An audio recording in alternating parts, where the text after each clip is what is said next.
Hello everybody and welcome back to my channel. As you'll have seen by today's title, I'm going to be telling you my favourite study tips and how I got a 9/9 in GCSE science.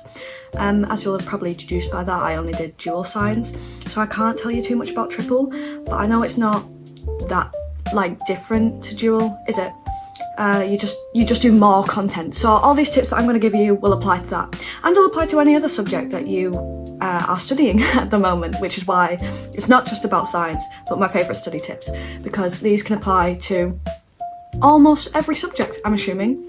Before we get into that though, I just wanted to say thank you for helping me reach 50 subscribers. My goal by the end of the year is to reach 100, so if you're not subscribed and want to help me get to that, just click that little button below, subscribe, and if you want, you could hit the notification bell to get notified every time I upload, which my schedule isn't regular, so it could be once a week, twice a week, once a month, once every 6 months, who knows? We'll never know.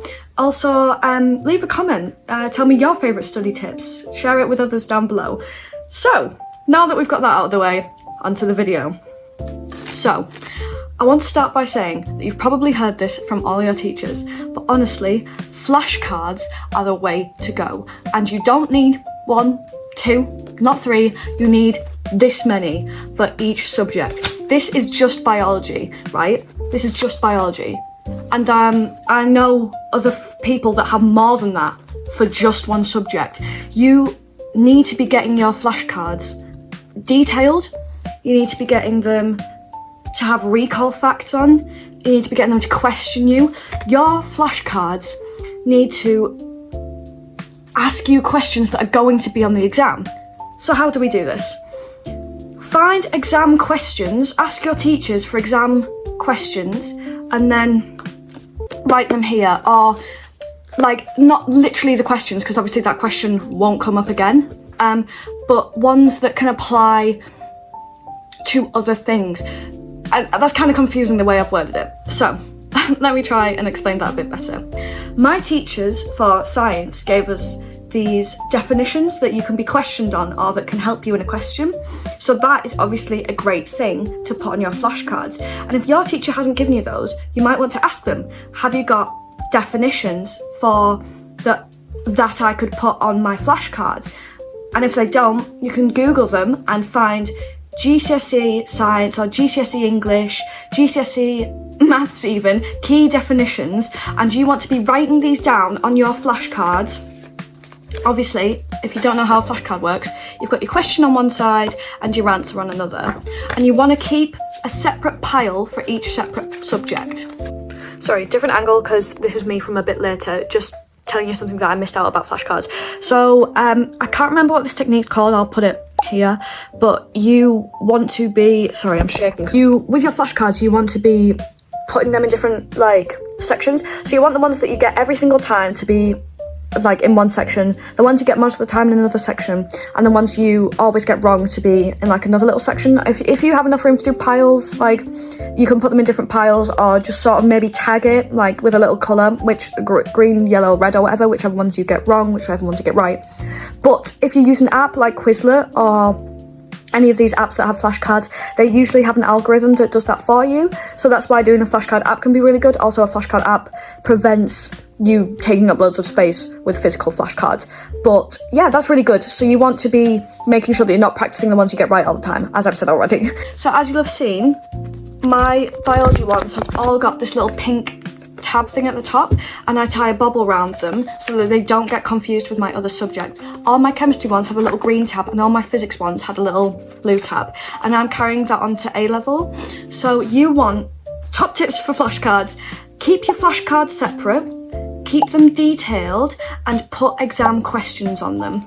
But also, except for exam questions, you want to put down things that you don't understand, okay? It's all well and good revising topics and subjects that you already know, but you already know them.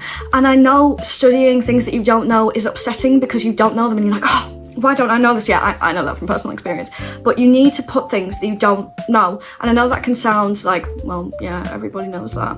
But it was hard for me to revise things that I didn't know. And that sounds silly, I know. But yeah, so question on one side, answers on the other. Sorry, that was a different card.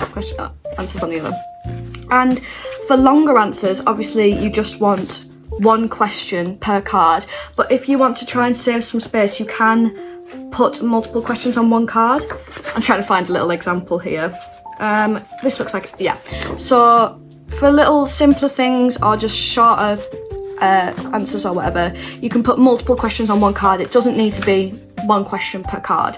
Okay, so now that we've got flashcards out of the way, onto my next favourite study tip, which is textbooks. Okay, so I actually couldn't find my own science textbook, so I've pulled out my sister's, and as you can see, she does triple, so she's got one for each subject. But if you're a combined girly like me, you just buy one textbook, and I was AQA, I think, so you just buy the AQA combined science textbook, and my favourite kind of textbook was these CGP ones. I love the layout. I know they've got a TikTok, so if you're on there, you've probably seen the CGP TikTok, and they're all kind of like down with the kids. But I quite like that, and how they make jokes at the end of every page and everything. I felt that helped me remember. So these CGP textbooks, not sponsored, but they should, really helped me like get through the course. And to go with just the textbook, I got the workbooks as well, and I've got them again for A-level science. I take biology and chemistry, so because I just love them. After you've done a topic though, you don't want to immediately go and do these questions in the question book, because there's this thing called the learning curve.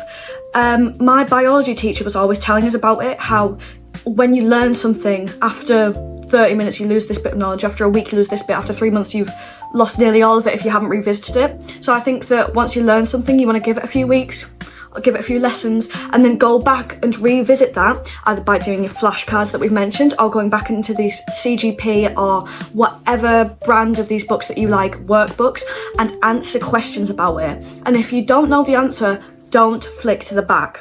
I know how tempting it is, right, to flick to the back and just write in the answer, but you need to think, why do I not know this answer?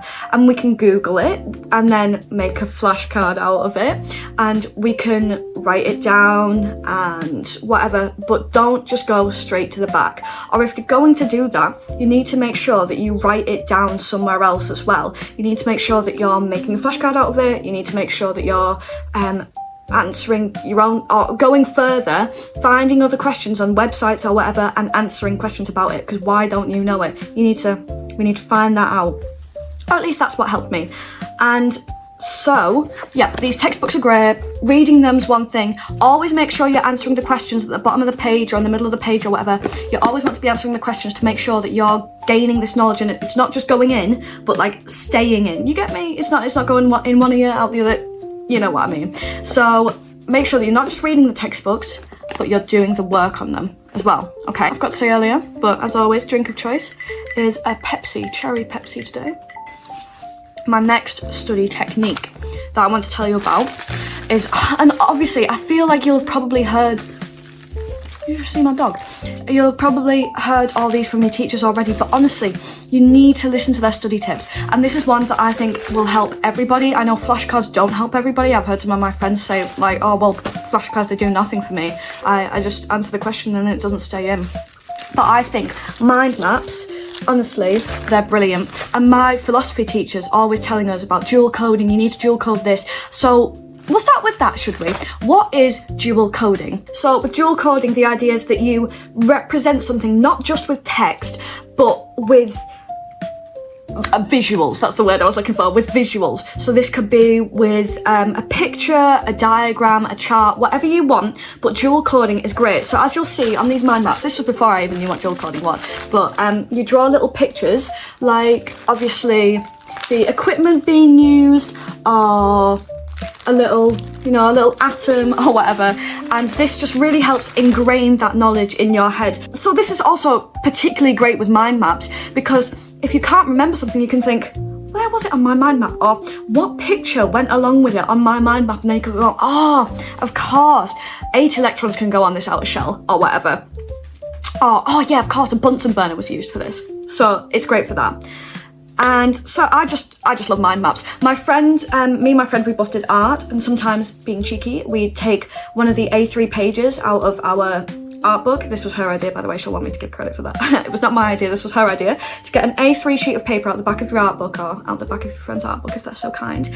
And you can make a big mind map. So this here is just, oh, this isn't biology. Oh, sorry, I said it was biology before, but it's chemistry.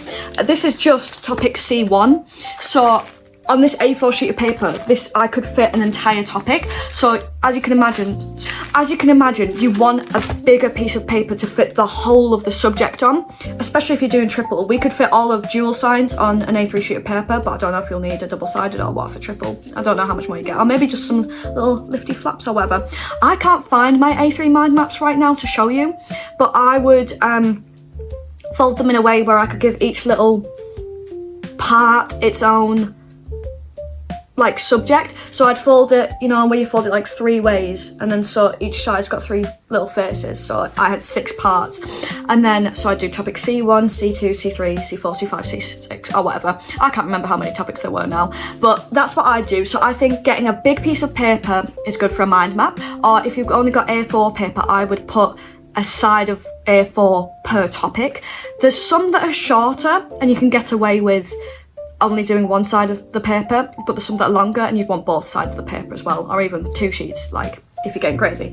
And with mind maps, like I've said already, you don't want them to just be text. You want them to have pictures, you want them to have little charts, and you want to have lots of colour. Okay, I think colour, I've read somewhere that colour helps you memorise stuff better. I didn't think about that consciously when making these mind maps, but just looking at something full of colour, especially if you're putting one colour per subject, I can think, oh, green, chemistry, I don't know what's on here, atoms, 0.1 nanometers is the radius. Like, I can think that, and then with the colours, with the pictures, it all just helps sink in there a little bit better. But I don't know if there's any scientific proof behind that, behind colours help you memorise better and pictures help you memorise better, but that's how I felt. So if you're making a mind map, make sure there's lots of detail in there, but so that you can still remember it, and there's colour and there's pictures.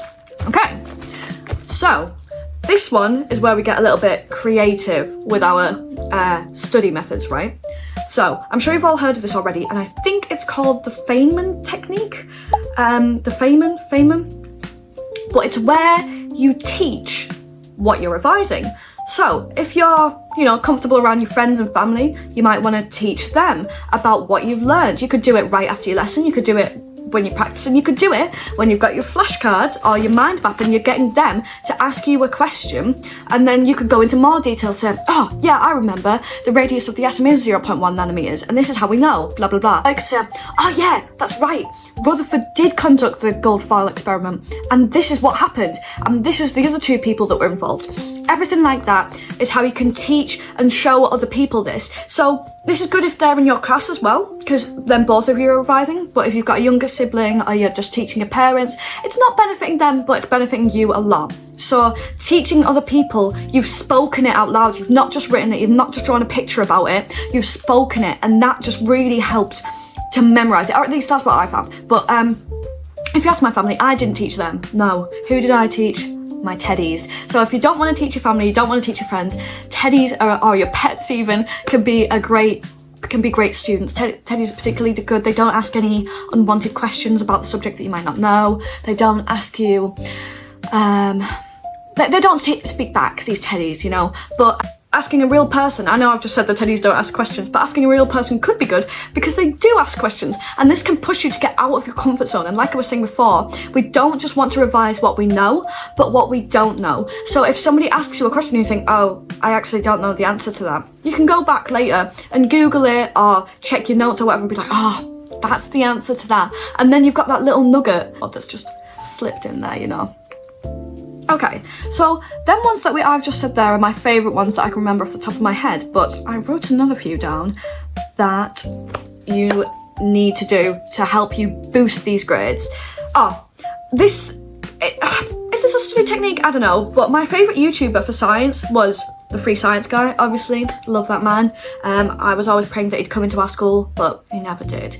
So that was kind of heartbreaking. But free science guy is fantastic. He's got videos for GCSE and A-level, and I think he covers different exam boards. I did AQA and he was great for AQA, but I think he covers OCR or Edexcel as well.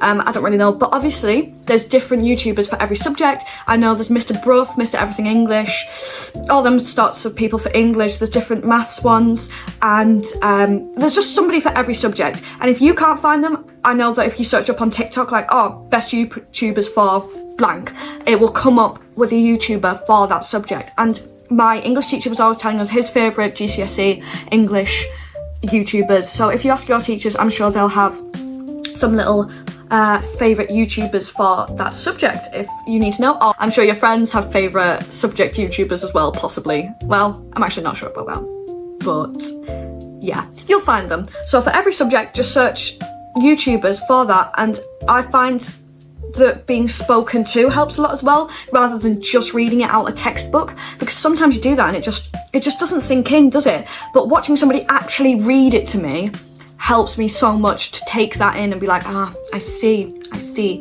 So you need to also be active recalling. So what is active recalling? You just want to be sure that you're actually engaging with the material. Yeah, so active recall is a study technique that actively stimulates your memory during the learning process. So you don't, like I was saying, you don't want to be just reading your notes or textbooks or whatever. You want to be actively questioning and hearing other people say it and teaching other people about it. So everything I've already mentioned to you is active recall. You just want to be actively practicing what you're learning, what you're preaching, if we're going with that. And you don't, in my opinion, you don't want to be studying for 6 hours straight. I never did anything crazy like that, and I still got a 9.9 in science. So everybody who says, oh, well, I studied for 8 hours last Sunday and that's that, and you didn't, so you're just gonna get a bad grade now. That's not true. In fact, little and often is the way to go. One 8-hour study session is not as good as 20 minutes on Wednesday, Friday, and Saturday. It's not. But obviously you want to be doing the 20 minutes on Wednesday, Friday and Saturday every week. And I know it's hard at GCSE, particularly because you've got 9 subjects at least, I think, that you need to be fitting them 20 minutes in for. But that's why creating a study timetable can be so good. I created one, but I wasn't very good at sticking to it. Because I just loved science, so I basically just revised science all the time. It paid off, but you want to be creating a study timetable where you can fit these little blocks of time in, and you will be able to study every subject and then get good grades in all your subjects, not just one particularly. But back onto science, when we're doing these 20 minutes or so, I think it's called the Pomodoro technique, 25 minutes and then a 5-minute break or whatever, but you can get different ones. So if you just search up on YouTube, study with me Pomodoro, some people do like 100, some people do like an hour 20-minute break, some people do half an hour 10-minute break or whatever. I'm not too sure of the timings, but if you just search up study with me Pomodoro, then YouTube's got loads and loads of study with me's where the video itself will tell you when you're having the break. So you don't need to be opening your phone, going on the clock app, seeing how long you've revised for, and then getting distracted on your phone, accidentally slipping onto TikTok, and suddenly, when you were meant to be doing half an hour revision, you've actually just spent half an hour on TikTok. So that's why study with me's can be great. I've got 2 on my channel, but they're not as cute as some of the people's study with me's. So yeah. And like the study timetable, this is kind of like that. You want to be setting goals. So these goals could be, I want to study science for an amount of time that adds up to an hour per week. Or your goal could be, I don't know what my dog's doing. Can you hear that? Or your goal could be, I want to complete revision of topics C1 and C2 by the end of this week. I don't know. Your goals can be as big or as little as you want, as long as you're making that progress, okay? But setting goals can make that achievement seem attainable, like it can seem closer, and you will work... hello. And you will work towards that goal, the small goal that will suddenly add up, and then you've reached the big ultimate goal, which is getting a good grade in whatever subject or all your subjects. So, that's them so far. I think I've only got a few left, and then we'll be done with today. So, reaching the end, this is one that you want to be doing from the very beginning, but if it's getting close to GCSEs now and you haven't done this yet, you want to find your place to study. And I'm telling you this now, I'm holding your hand when I say this, it's not your bed. I've studied on my bed before, and yes, it's nice, and yes, it's comfortable, but it's your bed. And honestly, the whole time you're just thinking, I just want to put these books down and nap. I know. And it's okay sometimes. Sometimes I was getting loads done. Sometimes I've revised for 2 hours in my bed, it's been fine. But studying at a desk is so much different. It's so much better. Trust me, it is, okay? But if you don't have a desk in your room, you could see if you can do it on your kitchen table, in your living room. But if you haven't got any of these spaces in your house, or if your house is always too loud, or it's too messy to focus in there, see if your town has any like spaces where you can go. A coffee shop's really nice, Costa, Starbucks, and if your town has one, a library. We've got 2, so sometimes I'd go to town library or the little village library near me, and they're really lovely.